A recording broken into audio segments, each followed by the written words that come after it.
I'm Elizabeth Wynn, and I'm really excited to be talking a little bit about making room at the table and how we do that in congregational life, in our work as Unitarian Universalist leaders. So a little bit about myself. I'm Vietnamese American. I identify as a queer woman of color. Grew up Unitarian Universalist from Knoxville, Tennessee and Dayton, Ohio. On my father's side, Vietnamese refugees who came to this country in 1975 and resettled in Wisconsin. On my mom's side, Irish-German immigrants who made their living drilling for oil in occupied Senegal. Making room at the table. There are some things that feel really core and important to my theology that I want to share. One is that differences of identity are holy and sacred and really influence our lives in incredibly positive ways. The other is that people experience violence, oppression, pain, woundedness because of their identities. Both of those things are really real in our world, and we have to figure out how to grapple with them in order to build communities of beloved community, in order to do the work of liberation, and in order to address injustice. Some big picture things. Doing it is better than doing it perfectly. We are already saved from perfection. We've already made a million mistakes, and that's okay, because that is what this work is about. We mess up, we make apologies, we realize that making apologies are really hard for us, and we dig deep into our spiritual practice. We learn things from messing up that we would never learn if we didn't engage. The UU religious educator Lila Ibrahim says that the only choice is between imperfect community and no community.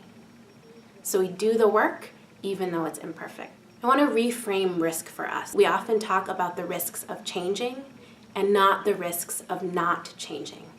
There are a lot of risks that come with inaction, that come with the status quo. We could risk not serving our mission the best, risk being exclusive, risk being not as useful as faith communities as we could be. Another shift that's important is from one way to many ways. One story, one experience to many stories, many experiences. One tool to many tools. In my own experience, I've experienced this shift from one culture, my culture, to there are many cultures. Our own culture is often invisible. Our own culture is the water and we're the fish. We just don't know it's there. It's just our world, the air we breathe, the sun that shines on us. When I first entered into some UU communities where silence was really important, I experienced myself as having a culture in a really clear way. So the whole idea that sometimes when we share, there's a lot of space in between when people talk, either that we sent that as an intention or even that someone maybe has a timer or rings a bell to let us know that 30 seconds has passed or even 2 minutes have passed. That felt so strange and weird to me. I come from a family where people engage ideas back and forth, and that if you don't respond to something I say, I might even think like you're not listening to me or you don't respect me or what I'm saying is boring, because if I said something interesting, you would say something back. And I realized that I experienced places where there was a lot of silence as very low energy, that what felt contemplative and spiritual to someone else, to me felt like low energy and a little bit boring. And I realized I had a culture. I was bringing a cultural set of expectations that lively conversation is rich and energizing and that lots of silence is like slow and boring. And there's two insights that I want to share from that experience. One is that we often don't know the culture we bring until we encounter a different culture, which is why doing work that allows us to encounter other cultures is so crucial. And it's also why our spiritual practices are so important, because often we don't know that we're going to encounter a cultural difference until it's happening. And so thinking about, gosh, like, are there mantras that I say in my head in times of discomfort or in times of stress? I remember being so mad, like, why is the facilitation team having all this silence? Like, this is such a pointless use of time. And having to come back to like, I don't know everything. Are there songs that we can sing in our heads or out loud? Are there prayers? Are there ways that we pay attention to our breath? Are there ways that we feel the ground beneath us that can help us in those moments of discomfort when we encounter a different culture. So 2 insights. One, that we don't often know the culture we bring until we encounter another. And the other is that we are so primed to think ours is the better way. I still kind of think that lively conversations are more fun and interesting than conversations with spacious, luxurious pauses. And I always have to come back to my way is just one way of many. Another story. A minister who I respect and care for a lot used the framework once, welcome to the borderlands. This was a really helpful framework for people who were feeling like difference, particularly racial, ethnic, linguistic diversity, was really new. As someone who grew up in a multiracial family, as someone who has relatives who grew up in Vietnam, as someone who grew up hearing Vietnamese and English, I was like, I've been in the borderlands for a long time. I felt disempowered and excluded from that story. So it's another reminder that there's not just one story, there are many stories. And when we tell stories that make space for that diversity, people can feel really seen, really included, really heard. A few other big picture things. Who do we assume is at the table when we say we? Often I realize when I say we, I really mean me. And I'm really only talking about my own experience. Another way this shows up is that I'm socialized to think of dominant identities when I say we. And this happens to me as someone who's done a lot of anti-racism work, as someone who's done a lot of work around my own internalized oppression. I'll find myself saying, you know what we need to do? We need to be more uncomfortable. We need to be okay with discomfort in our justice work. Or, you know what we really need to do is move from just talking about stuff to acting. And I realize that in the back of my mind, I might be saying, you know what? White folks really need to be more okay with discomfort. That's what I'm saying in my head. I'm thinking of a we that is a dominant identity. Or what I'm thinking in my head is, you know what? Heterosexual or straight folks really need to move from just talking about injustice to acting. But when I can zoom out and think, who am I actually including in the we? I might realize that what I want to say is, I wonder how people of color are being nourished in this time. I wonder what songs, what prayers, what meditations, what sermons, what ways of breaking bread and being in community are nourishing people when they're feeling afraid, when they're feeling stressed, when there's a lot of violence in our world. I might realize that what I'm trying to say is that I wonder how queer people are drawing on strength from our queer ancestors. So just checking the we to see who we really mean can be really helpful. A few other pieces. We sometimes talk about praxis as action and reflection.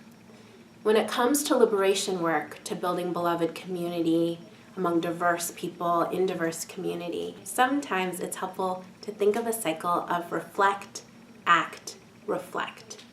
Pre-reflection can play a really important role. Again, to think about what are the spiritual practices that I can use in the moment if I get tense, if I feel defensive, if I hear another story that's not my own story and I have a reaction to it that surprises me. And we also have to act. There are things that we just cannot learn from reflection that we can only learn through action. And action also can be incredibly fun and freeing. We get to do common work together. We get to make those mistakes and learn from them. And then, of course, reflecting afterwards. How did that go? Where did spirit show up? Was there a way that one of my identities impacted how I was? In a way that felt good, in a way that felt hard, in a way that impacted someone else. We are what we eat as leaders in terms of what we read, the theories we draw on, the sermons that we might go see, the songs we sing. And the more that we can draw on diverse experiences, read diverse voices of authors, we're also better able to have a diverse reflecting space. So both in reflection before and after action can be really helpful to turn to voices that have firsthand experience with whatever it is you're engaging in, through blogs, through videos, through books. Part of what can sometimes happen is we turn to people who've experienced oppression to be the educators or experts on that system of oppression. Sometimes that's people's life work, and it's something that they love to do and share with a generosity of spirit. Sometimes that's something that someone would rather not do. They'd rather just be part of the worship team, they'd rather just be in coffee hour and not be turned to be an expert in Islam or an expert in the Latino-Latina experience in the US. And so by getting information from other sources, we can also give a lot of space for people to show up in the ways that they want to and not burden them with needing to educate us. I had the gift of going to Standing Rock for a little bit of time in the fall of 2016 and found the pattern of reflect, act, reflect to be incredibly important.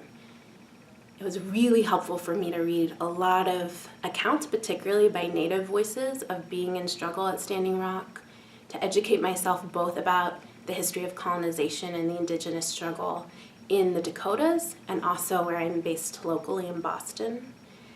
And then I acted, and I learned a lot, and I learned a lot that I didn't know, and was able to then come back and reflect. I'm doing a lot of reading right now about the American Indian movement, and the long history of spiritual, cultural resistance of Native folks in the United States. A few other things.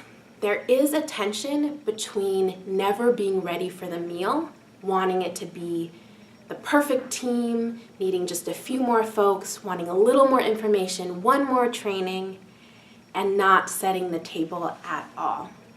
And we have to hold that tension. In the Thrive programs that I support for youth and young adults who are Unitarian Universalists and identify as people of color, I'm in that tension all the time. I want youth and young adults of color to have a say in the programs that serve them. I want them to have a say in the curriculum, in what songs we sing, in the congregations we partner with. And I could also spend years and years and years asking their opinions and incorporating them, and at some point we just have to go, and things will be imperfect and we'll learn. It's an unresolvable tension that we just have to live with. Gratefully, there are many tools that can help us navigate all of this.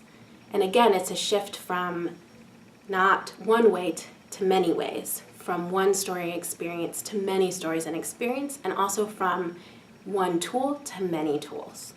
It can be really seductive to be like, this is the one tool that will make it all make sense, that will undo histories of oppression, that will help this all happen with ease and joy. There are really useful tools, but they all have different gifts and limits. There's amazing curriculum, like Building the World We Dream About, amazing trainings and resources like the Beloved Conversations Project. There's a lot of really neat assessment tools like the Intercultural Competency Model. We can bring local partners who can talk a lot about local injustice or issues of diversity at the local level. We can bring national experts who can talk about the national landscape.